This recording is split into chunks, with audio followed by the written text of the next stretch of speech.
बुलेटिनच्या सुरुवातीला एक मोठी बातमी आहे। मुंबई हायकोर्टानं तरुण तेजपाल याला 10 वर्षांची शिक्षा सुनावली आहे। अत्याचाराच्या प्रकरणामध्ये तरुण तेजपाल ह्याला दोषी ठरवण्यात आलेला आहे। तरुण तेजपाल तहलका मासिकाचे संस्थापक आहेत। 2013 मध्ये अत्याचाराच्या प्रकरणात मुंबई उच्च न्यायालयाच्या गोवा खंडपीठानं त्यांना दोषी ठरवलेलं होतं। सोमेश कोलगे आपल्याला या संपूर्ण प्रकरणाची अधिकची माहिती देतील। सोमेश, काय नेमकी शिक्षा सुनावण्यात आली आहे आणि प्रकरण काय आहे? यामिनी, तरुण तेजपाल यांनी आपल्या एका सहकारी महिलेवरती अशा प्रकारे जबरदस्ती बलात्काराचा प्रयत्न केला होता आणि हा प्रकार घडला होता गोव्यातील एका हॉटेलमधल्या लिफ्टमध्ये, ज्या लिफ्टचे सीसीटीव्ही देखील नंतर बाहेर आले होते।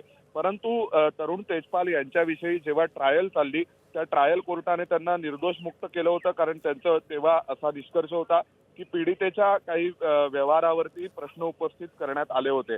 पण आता मुंबई उच्च न्यायालयाच्या गोवा खंडपीठाने तरुण तेजपाल यांची निर्दोष मुक्तता रद्द ठरवत तरुण तेजपाल यांना शिक्षा दिलेली आहे। तरुण तेजपालला 10 वर्षाची कारागृहाची शिक्षा ही या बलात्कार प्रकरणात देण्यात आलेली आहे। आणि विशेष म्हणजे तरुण तेजपाल हे पर्सन इन ऑथॉरिटी होते, म्हणजे ती सहकारी महिला जी होती ती त्यांच्या अंडर काम करणारी एक कर्मचारी होती। त्याचाही विचार हा उच्च न्यायालयाने आता केलेला आहे। तरुण तेजपाल यांना शिक्षा ठोठावण्यात आली। अगदी सोमेश, धन्यवाद माहितीसाठी।